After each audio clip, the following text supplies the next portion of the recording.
For those of you I don't know or haven't met yet, I'm Kate Warren, Executive Vice President, Executive Editor at Devex, and I'm really happy to be having a conversation with Mark Kroese, who's the General Manager for Sustainability Solutions at Microsoft.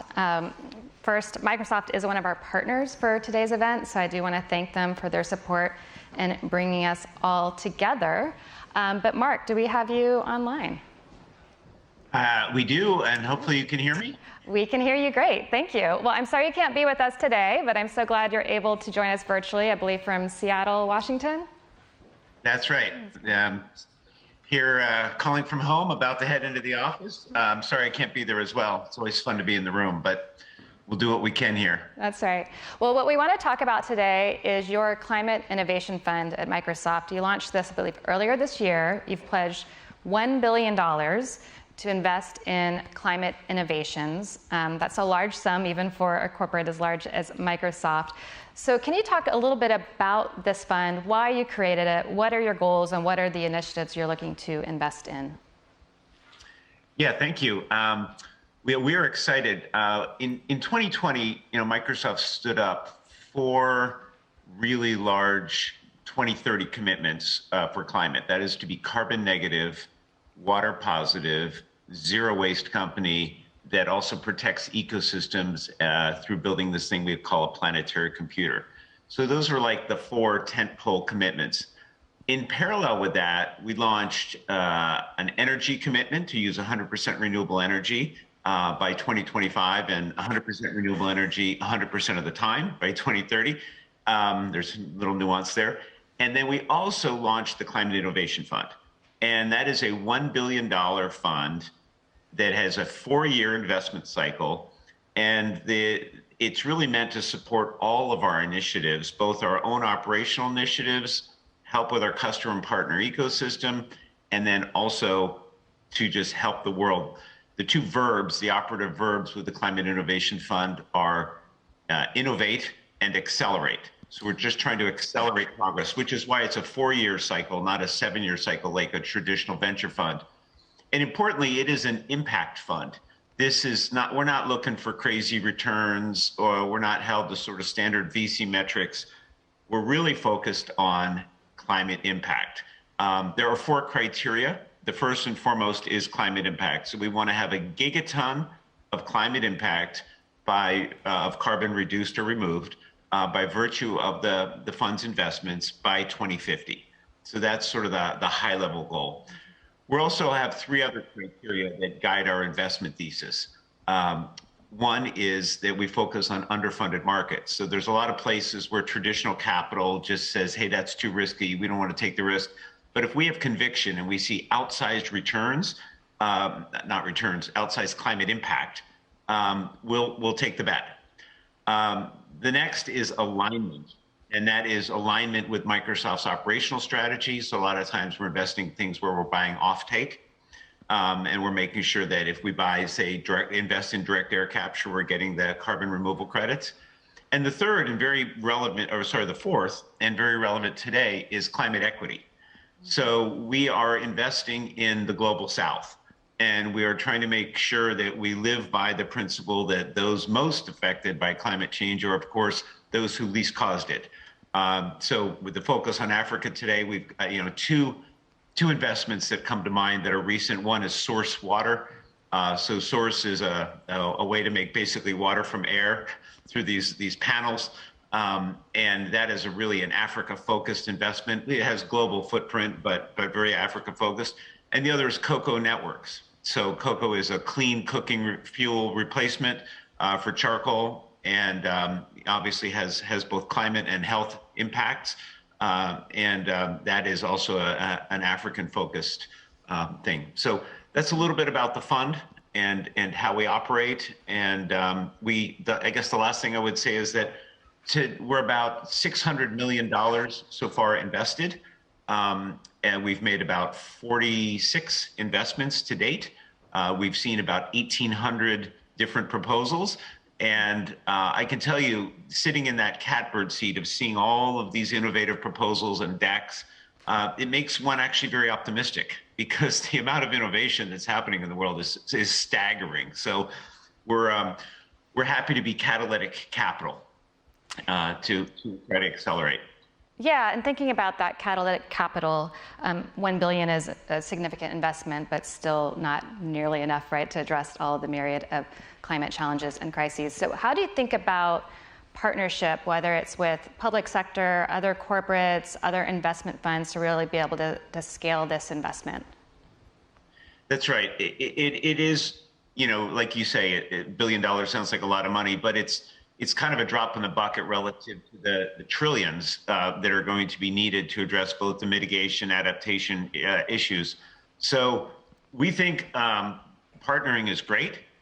We have an assortment of partnerships that with various fund managers, various entities, NGOs, and it's really important to think about, like, our impact is really through our influence. Like, so for example, I recently met with a consortium of Danish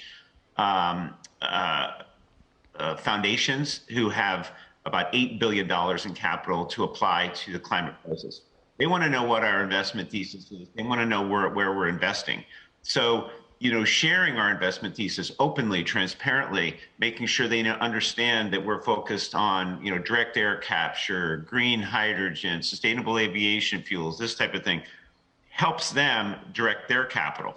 So the way we think about this entire climate crisis is that Microsoft's emissions are 0.03% of global emissions. So we have to get our own house in order. We have to become carbon negative. We will do a great job with that. But the importance of that is mostly about it being a documented case study where we share our best practices and learnings and take the technology that we've developed for ourselves and make that available to our customers and partners and ultimately the world. Because what we really care about is the 99.97% that's not our 0.03%. And so it comes back to this idea of your impact is through your influence. So you mentioned mitigation, adaptation. We actually have a panel just following our discussion talking about balancing the funding of both sides of the coin there. How are you thinking about prioritization in your investments in mitigation versus adaptation, if you feel like it's a trade-off or not? Yeah, to date, our investments have been overwhelmingly mitigation focused. With COP27 coming soon, I'll be there, and the growing focus on adaptation. We're looking hard at various investments we can make, not just with the fund, but technology investments. Like our planetary computer is like an ecological sensing platform that can really be an early warning system for the globe, and help avert many disasters. So. And with the Climate Innovation Fund, we're looking to make more adaptation-oriented investments. The water and fuels examples I gave are two examples. But we have been, like the rest of the globe, mostly mitigation-focused, and we're looking to slide that percentage over. I think it's about 80% of the dollars in the world are being spent on mitigation and 20% adaptation. So I think that we're kind of with the whole world that we need to shift that balance. So you mentioned COP27. I was like, that's coming up in just a couple weeks in Sharm. Hopefully we'll see some of you all there. What commitments are you hoping to see made, and what would you want to tell the policymakers that will be around the table negotiating when it comes to climate mitigation, adaptation, achieving net zero? Yeah, well, we'd like to see, at the most fundamental, every country in the world really double down on what we call the progress part of the pledges to progress transition. Like most countries through their NDCs have made noble pledges. We see a lot of countries and companies, for that matter, struggling to make those. So one commitment is just the doubling down to do what we all said we were going to do. We think the conversation on adaptation is a really important one, especially with respect to the loss and damage conversation. And I'm really hoping to see some resolution on that in terms of a quantification or a clarification of the metric of adaptation. If you think about the Paris Agreement, there's really three goals. Mitigation, that's clear, it's 1.5 degrees. It may change, but under 2-ish. There's a loss and damage number, which is $100 billion. That may double, but that's a clear metric. Adaptation is less clear. So I'm really hoping to see a clarification and quantification, if you will, of an adaptation agreement. Yeah, hopefully our next panel will dig into some of those questions there. So in our room we have, and online virtually, representatives from a wide range of organizations, NGOs, investment funds, private sector, even a few public sector, government officials. How could they work with you and Microsoft in helping to support the work you're doing through this fund and on climate largely? Yeah, I think there's an important conversation about supporting global policy.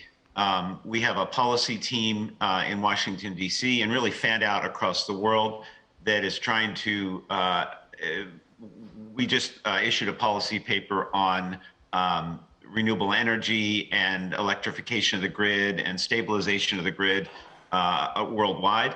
So it feels like every country and every company has a voice.